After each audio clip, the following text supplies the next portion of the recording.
You will remember this day when DP Kithure Kindiki reminded the country that yeye ni mnoma. Sasa mimi mtu nimepigana na Al-Shabaab, nimepigana na bandit.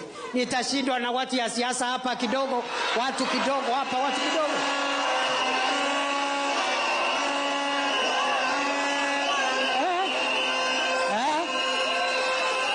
Mimi ni noma si noma. Mimi ni fire si fire. After Kindiki had blown his own trumpet about how he is so good at leadership, it turned out that he is one of the worst leaders that we've ever had as a country. His blunders are screaming behind him like a whirlwind. How so? Number one, he moves around the country in a caravan of expensive helicopters, spending billions of shillings to do the so-called youth empowerment, while primary schools at his backyard of Tharaka Nithi, where he was once a senator, are dilapidated and are proving to be dangerous for school-going children. Just check out this expose by Citizen TV. A typical day at Kathanga Primary School is filled with the voices of young pupils quenching their thirst for education. From time immemorial, cracked walls, gaping roofs, and an overall state of destitution has been synonymous with this school. Lack of books and blackboards are part of the compounding problems affecting the learners here. Mtoto anaangalia ile masimu yametoboka kwa ukuta. Yeye afuatane na mambo ya mwalimu, na akisikia wale wengine wakipiga nduru huku nje, mafikira yake hayako kwa darasa. Sasa mwalimu ako kwa darasa, bumbi iko mpaka kwa magoti. Hata yenyewe ukikutana na yeye akienda nyumbani, unafikiri huyu si mwalimu. Meters away, a similar situation plays out at Kiairanthi Primary School. This unfinished classroom has been partitioned by rusty iron sheets, holding pupils of several grades. A temporary shield from the scorching sun. Their right to quality education, however, is drying out fast. Huko kwetu hata watoto ya kwetu wanauliza, wakienda huko tua wanaulizanga na huko kwetu ni Kenya hii, wanakaa kama wameenda ng'ambo. In a spot check by Citizen TV, this is the situation across 6 schools in Tharaka constituency, including Gateriku, Gakuyu and Kavandeni primary schools. Dormitories are not spared. Every evening, the pupils from different schools walk 8 kilometers to River Tana in search of water.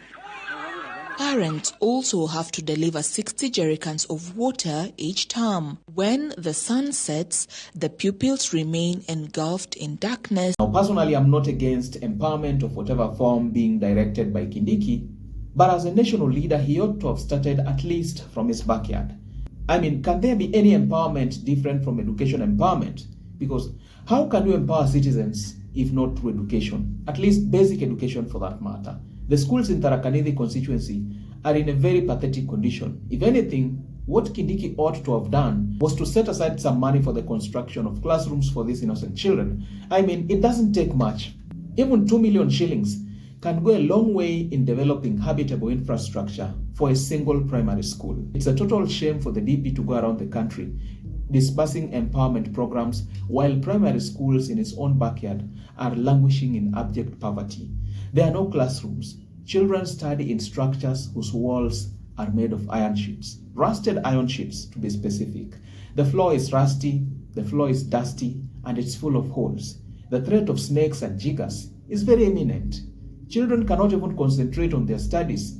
And yet there's a Deputy President of the Republic who hails from that region who seems not to care about any challenges that the children are experiencing. All he knows is how to distribute millions and millions of looted public resources in the name of bribing voters. Now, please don't tell me about the area MP. He has his role to play, but the responsibility of ensuring that basic education infrastructure is available rests solely on the national government. Second reason why I think Kithure Kindiki's blunders are screaming behind him is because he is a man whose political future is uncertain. Why do I say this?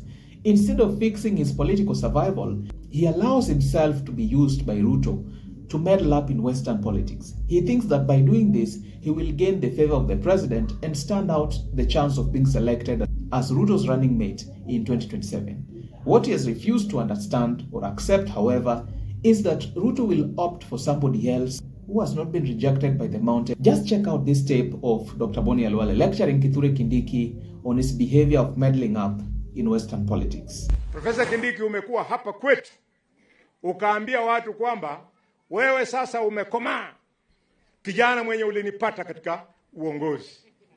Umekomaa kuambia watu wa Kakamega ni nani atakuwa governor 2027. Kindiki, sikia. Kindiki, umeambia watu wa Kakamega kwamba ati governor wa Kakamega 2027 Barasa 2 term.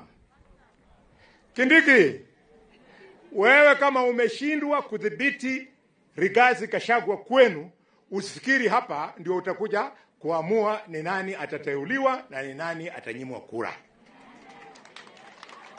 What say you guys? Tell me what you think. Do you think it is a good thing for Kithure Kindiki to go around the country disbursing empowerment money, millions of shillings, and moving around in expensive helicopters, while school-going children in Tharaka Nithi constituency are still learning in dilapidated classrooms, mud-walled classrooms which are destroyed, and whose walls are made of iron sheets, and with the floors consisting of holes that could harbor potentially dangerous snakes?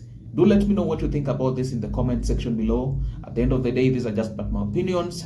Don't forget to like, subscribe, and hit the notification bell for more informative content such as this. I am committed to informing, educating, and entertaining in a manner that mainstream media cannot. If you're here for the first time, please go ahead and hit the like and subscribe button so that in the event I upload fresh and informative content such as this, YouTube will automatically alert you. Alright guys, this is all that I had for you in this video. Let us meet up in my next upload.